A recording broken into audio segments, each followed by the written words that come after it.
morning students. Welcome today Hindi class. मैं Kamlesh Hindi teacher. आज हम नमक का दरोगा पाठ की रिवीजन करेंगे. नमक का दरोगा पाठ मुंशी प्रेमचंद जी के द्वारा लिखा हुआ है. नमक का दरोगा एक कहानी है जिसे मुंशी प्रेमचंद जी ने लिखा है.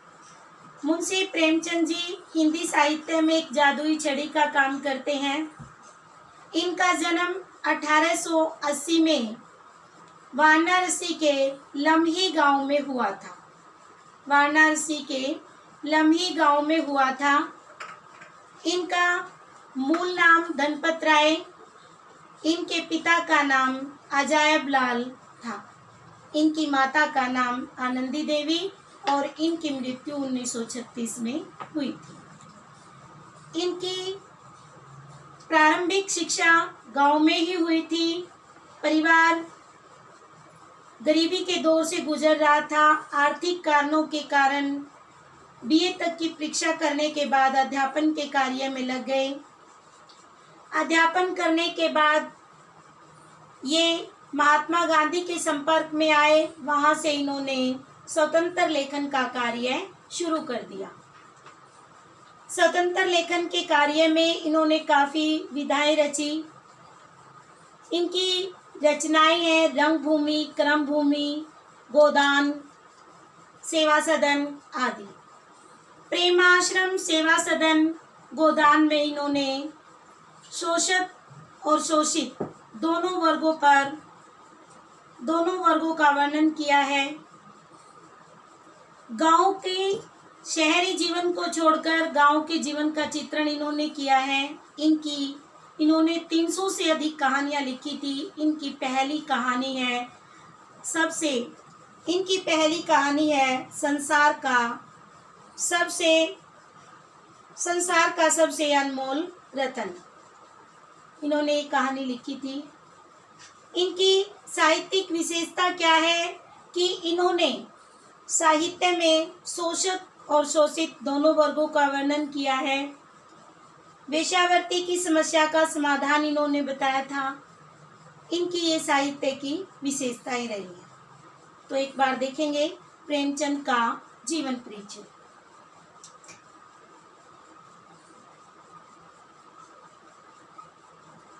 प्रेमचंद का जीवन परिचय.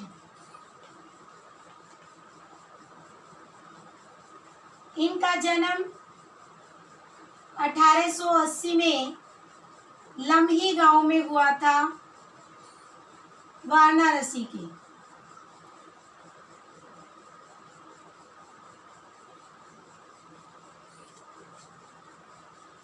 वाराणसी के लम्ही गांव में हुआ था. इनका मूल नाम धनपत राय था. इनके पिता का नाम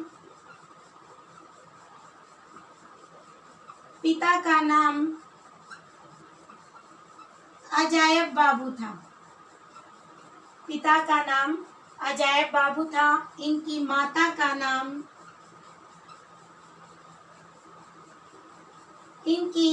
माता का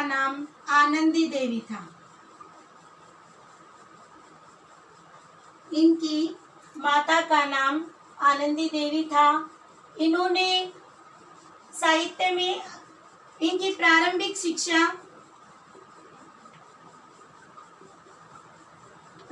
शिक्षा इनकी गांव में हुई थी, वाराणसी के. अध्यापन कार्य बीए की परीक्षा पास करने के बाद ये अध्यापन के कार्य में लग गए थे. बीए के बाद अध्यापन के कार्य में लग गए थे. घर की आर्थिक स्थिति अच्छी ना होने के कारण.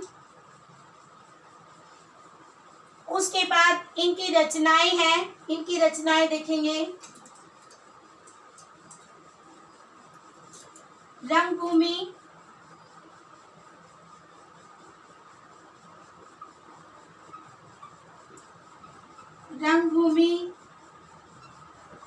क्रमभूमि, सेवा सदन,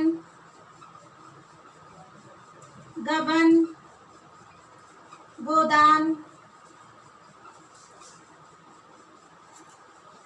गबन गोदान में प्रेमाश्रम भी है इनका उपन्यास। गोदान में इन्होंने भारतीय कृषक का वर्णन किया है। एक गोबर नाम का व्यक्ति है जिसके चरित्र के ऊपर इन्होंने गोदान उपन्यास लिखा हुआ है। इन्होंने 300 से अधिक कहानी लिखी थी। सबसे पहली कहानी है इनकी संसार का अनमोल रतन। संसार का सबसे अनमोल रतन, अनमोल रतन। तो ये प्रेमचंद जी की जीवन शैली थी। इन्होंने क्या किया? नमक का दरोगा जो कहानी है, नमक का दरोगा कहानी इन्होंने लिखी है। इसमें इस कहानी में आदर्शमुखी यथार्थवाद का वर्णन किया है। कहानी में जो मुहावरे आए हैं वो क्या है कि धन के ऊपर धर्म की जीत बताई गई है। धन के ऊपर धर्म की जीत बताई गई है। दो पात्र हैं, एक अलोपुद्दीन और एक मुंशी बंसीधर। जो अलोपुद्दीन है वो अच्छा धनवान पैसे वाला जमींदार आदमी है। वो अपने पैसे के बल पर बंसीधर को खरीदना चाहता है। अपने पैसे के बल पर बंसीधर को नौकरी से निकलवा देता है। बंसीधर उधर एक आदर्श व्यक्ति है, ईमानदारी से काम करने वाला व्यक्ति है। नहर के डिपार्टमेंट में यमुना नदी के किनारे पर काम कर रहे थे। दरोगा के पद पर ये कार्यरत थे। ईमानदार व्यक्ति बंसीधर एक अभिमन्यु के बेटे की तरह, अर्जुन के बेटे अभिमन्यु की तरह थे कि जहां अकेले पड़ जाने पर यथार्थ तस्वीर इस कहानी में दिखाई गई है। इनको ये यथार्थवाद निराशावादी बना देता है। जब कुछ भी इनको दिखाई नहीं देता, केवल इनका मानव चरित्र और इनका विश्वास ही इनके काम आता है। क्या है कहानी? पाठ में कि जब नमक का नया विभाग बन जाता है, नमक के नए विभाग में व्यवहार करने का निषेध हो जाता है। चोरी छिपे नमक का लोग व्यापार करते हैं, जो कि अलोपुद्दीन नमक का चोरी छिपे व्यापार करे। तो अपने छल प्रपंचों से इसका सूत्रपात हुआ। कोई घूस देकर अपना काम निकालता है, कोई चालाकी से निकाल लेता है, कोई चोरी करके अपना कार्य निकाल लेते हैं। लेकिन दरोगा के पद के लिए तो वकील का भी जी ललचाता था। वह समय था जब अंग्रेजी शिक्षा, ईसाई मत को लोग एक ही वस्तु समझते थे। प्रेम की कथा, श्रृंगार का रस पढ़कर लोग अपने इस कार्य पर कार्यरत होना चाहते थे। इधर बंसीधर के पिता बंसीधर को समझाते हैं कि एक अनुभवी पुरुष थे, वो उनको समझाने लगे कि बेटा, घर की दुर्दशा देख रहे हो, ऋण के बोझ के नीचे दबे हुए हैं, लड़कियां हैं वो घास फूस की तरह बढ़ रही हैं। तो कगार के कहते हैं कि मैं भी कगार के वृक्ष पर हूँ, ना जाने कब गिर पड़ूं। मालिक मुख्तियार हो, नौकरी के ओहदे की ओर ध्यान मत देना, अपनी कमाई की ओर ध्यान देना। आए तो पीर का मजार है, निगाह चढ़ावे और चादर पर होनी चाहिए कि चढ़ावा कितना आता है, चादर कितनी चढ़ी हुई है। ऐसा काम ढूंढना कि जिसमें ऊपर की कुछ आय आपको मिलती हो। तो मासिक वेतन को पूर्णमासी का चांद बताते हैं। कहते हैं कि एक दिन आता है, धीरे धीरे घटता चला जाता है। ऊपर की आय बहता हुआ स्रोत है जो सदैव प्यास बुझाती है। वेतन मनुष्य देता है, उसमें वृद्धि नहीं होती। आमदनी ईश्वर देता है, उसकी बरकत होती रहती है। जो तुम स्वयं विद्वान हो, समझते भी हो कि ऐसी आवश्यकता है कि मनुष्य को देखो तो आवश्यकता को देखो, और अवसर को देखकर उचित कार्य करो। इधर वंशीधर शहर की तरफ निकलते हैं। उनको अपनी पद प्रतिष्ठा, दरोगा का पद खाली था, उस पद पर नौकरी मिल जाती है। तो जब उनको ये नौकरी मिल जाती है नमक विभाग के दरोगा के पद पर, मुंशी को सुख संवाद मिला, वो फूले नहीं समा रहे थे, अश्लीलता लहरा रही थी, जाड़े के दिन थे, रात का समय था, नमक के सिपाही चौकीदार नशे में मस्त थे। उधर वंशीधर अपनी ड्यूटी पर गए हुए 6 महीने हो गए थे, सभी अधिकारी उससे परिचित थे, सभी उससे खुश थे। तो इतना गहरा विश्वास करने लगे कि नमक के दफ्तर से 1 मील पूर्व जमुना बहती थी, नाव का एक पुल बना हुआ था, दरोगा जी किवाड़ बंद करके मीठी नींद में सो रहे थे। अचानक से उनकी नींद खुली, पानी की परवाह की जगह गाड़ियों की गड़गड़ाहट की आवाज़ उन्हें सुनाई देती है। तो वो नदी के पार उठ खड़े हो जाते हैं और कुछ गोलमाल सा उनको नजर आता है। उनने अपनी वर्दी पहनी और जेब में अपना तमचा रखा और घोड़े पर चढ़कर पुल पर आ पहुंचे। गाड़ियों की लंबी कतार को देखते हैं।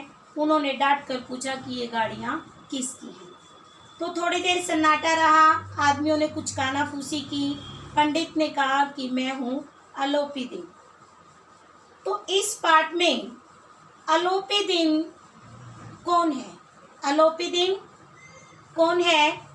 अलोपीदीन एक व्यक्ति है जो अपना कार्य करता रहता है, जो अपना कार्य करता रहता है। कैसे? पैसे के दम पर। कैसे करता है? पैसे के दम पर कार्य करता है। इधर वंशीधर है जो ईमानदारी से काम करता है। तो नया विभाग कौन सा बना था? कौन सा बना था नया विभाग? नया विभाग बना था, नया विभाग बना था नमक का। नमक का विभाग जो है नया बना था। जो वंशीधर हैं उनके पिता का अनुभव क्या था? उनके पिता का अनुभव था कि वेतन जो है, वेतन पूर्णमासी का चांद है। क्या है? पूर्णमासी का चांद। आय को उन्होंने बताया जो वेतन मिलता है उसको पूर्णमासी का चांद है। चांद बताया कि एक दिन आता है और फिर घटता चला जाता है।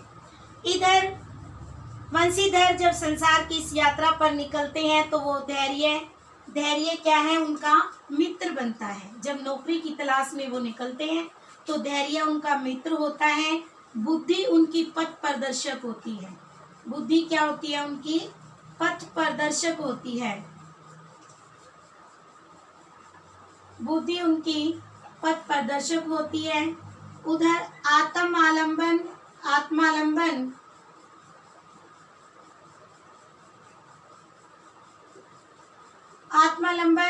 उनका क्या बन जाता है? उनका आत्मविश्वास बनता है जिसके सहारे वो आगे बढ़ते हैं। तो आज बच्चों हम इतना ही पढ़ेंगे। नेक्स्ट पार्ट कल करेंगे।